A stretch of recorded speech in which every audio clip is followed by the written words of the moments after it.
So, you ever join a company and hate it and go, this was a huge mistake? And then you think back, what were the warning signs? Did I miss them? How did I not see them? Yeah, me too.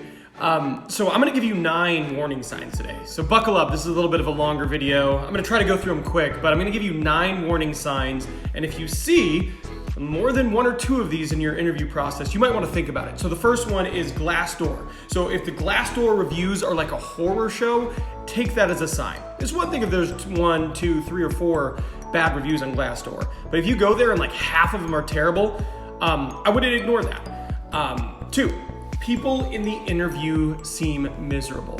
Now, everyone's not gonna be happy and bubbly when you interview them, but if you are going to an on-site interview and you walk in and people are like just miserable and you can tell nobody is happy to be there, then you sit down in your interview and everybody seems like they're having a terrible time and they're unhappy to be there and they get up to leave and they're so obsessed, so upset they have to go back to their desks.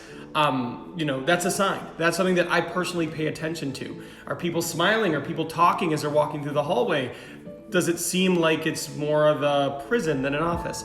I watch that. The next one. You do a company reference check and it comes back terrible. I've talked about these before, but company reference checks are when you specifically find people who have used to work for this company and you reach out to them through LinkedIn, either via message or you ask them for a call and you ask them about their experience. Companies do reference checks on you. You can do a reference check on a company. I do. People work rough hours. So this one, if it doesn't bother you, then it doesn't bother you, right?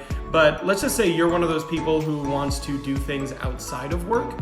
One of the things that I think is kind of a neat thing to do is just drive to the office Monday at like 5:30 and see who's in the parking lot and then see people leave and, see if there's a ton of people staying late. If people are leaving at 5:45, 6:30, obviously this is something to do if you have time in your hands, but it's something that in my opinion is worth doing.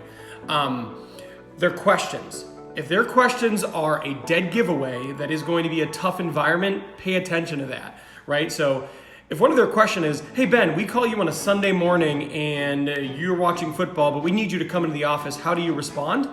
I would be concerned about that. So if you see questions that are like that, to me that's a dead giveaway, there could be a problem.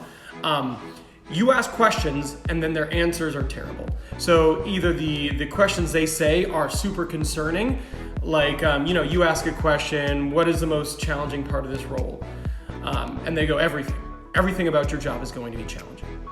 I might be concerned about that. Or, something to that effect. Just pay attention to the way they answer it, or they don't put effort into it. If you're asking questions and they're not putting effort into answering it in a satisfactory way, that would be a problem for me. They ignore your thank you letter. So let's just say you send a thank you email after your interview and they just ghost you. No response. And then they reach out to you days later, talking about next steps or a potential interview. I always wonder about that. It's so easy to just respond and say, hey, you're welcome. Glad we got a chance to meet you too. If a company ignores your thank you letter, it's not the end of the world, but I'd probably think about it a little bit. It's not tough. They lowball you. So when you get to the offer stage, you've been clear with what you need to accept an offer, and then they extend you an offer that is way lower than what you talked about. Even if you can negotiate them up, I'd have concerns about that. To me, that's a red flag. They're never gonna woo you harder than when you're a candidate. It's not like they have a bad interview process, you get hired, and then suddenly they're great. Everyone is on their best behavior. And if that's how they try to conclude the process, I'd be concerned about that. The last one is your gut. Trust your gut. So if you leave and you're just like, no, I didn't like that, not interested, and then they send you a really good offer and you're like, well, I don't know, maybe it wasn't that bad. I wouldn't ignore that. So these are my 9 suggestions. This is actually from a blog I did on my website, gettingthejob.hq.com. So feel free to check it out there if you want, to see me extrapolate and, if you're seeing this on YouTube, like and subscribe.